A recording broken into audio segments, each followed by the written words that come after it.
जी शिरसाट म्हणतात राजकीय भूकंप होईल, दानवे सुद्धा आमच्याकडे येऊ शकतात. भूकंप झाल्यावरती मला प्रश्न विचारा.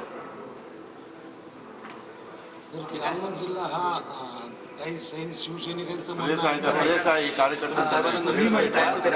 या सगळ्या वक्तव्यांची आठवण करून दिली. आज मनसेने तुमचे काही जुने व्हिडिओ सोशल माध्यमावर टाकलेले आहे, समाज माध्यमांवर, आणि त्यात तुम्ही मोदींचं, अमित शहांचं, योगींचं कसं कौतुक करताय. 25 वर्ष आम्ही एकत्र होतो,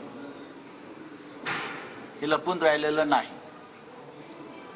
25 वर्षानंतर जो पक्ष विभक्त होतो त्याच्या मागे व्यक्तिगत कारणं नसतात, तर राष्ट्राची आणि महाराष्ट्राची कारणं असतात. आज ज्या प्रकारे मोदी शहांचा भारतीय जनता पक्ष, मोदी शहांचं राजकारण, मोदी शहांची व्यापारी वृत्ती मुंबई आणि महाराष्ट्राला लुटून महाराष्ट्राला कंगाल करण्यासाठी बरं का एकही संधी सोडत नाही, अशा वेळेला कोणताही महाराष्ट्र अभिमानी माणूस त्यांच्याबरोबर जाणार नाही.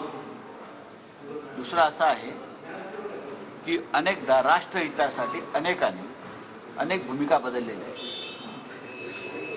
मी in the interest of nation and in the interest of Maharashtra आणि मराठी माणूस म्हणतो.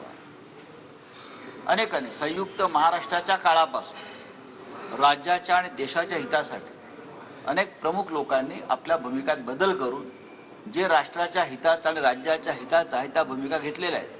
त्याच्यामुळे शिवसेनेनं 25 वर्षानंतर ही भूमिका घेतली असेल तर त्याच्यामध्ये देशाचं आणि राज्याचं हित आहे असं मी मानतो. महादेव जानकर आणि भूषणसिंह होळकर या दोघांनीही शरद पवारांची भेट घेतली आहे. राजकारणात भूषणसिंह होळकरांचं म्हणणं आहे की राजकारणात येण्याचंही नाही, मात्र भविष्यात सांगता येत नाही असं बोलले. त्यामुळे धनगर समाजाचे दोन मोठे नेते शरद पवारांच्या बरोबर दिसतात. नाही, या महाराष्ट्रातले सामाजिक घटक हे आता महाविकास आघाडीबरोबर येऊ इच्छित आहेत आणि ते ईडी आणि सीबीआयच्या धाकाने येत नाहीत.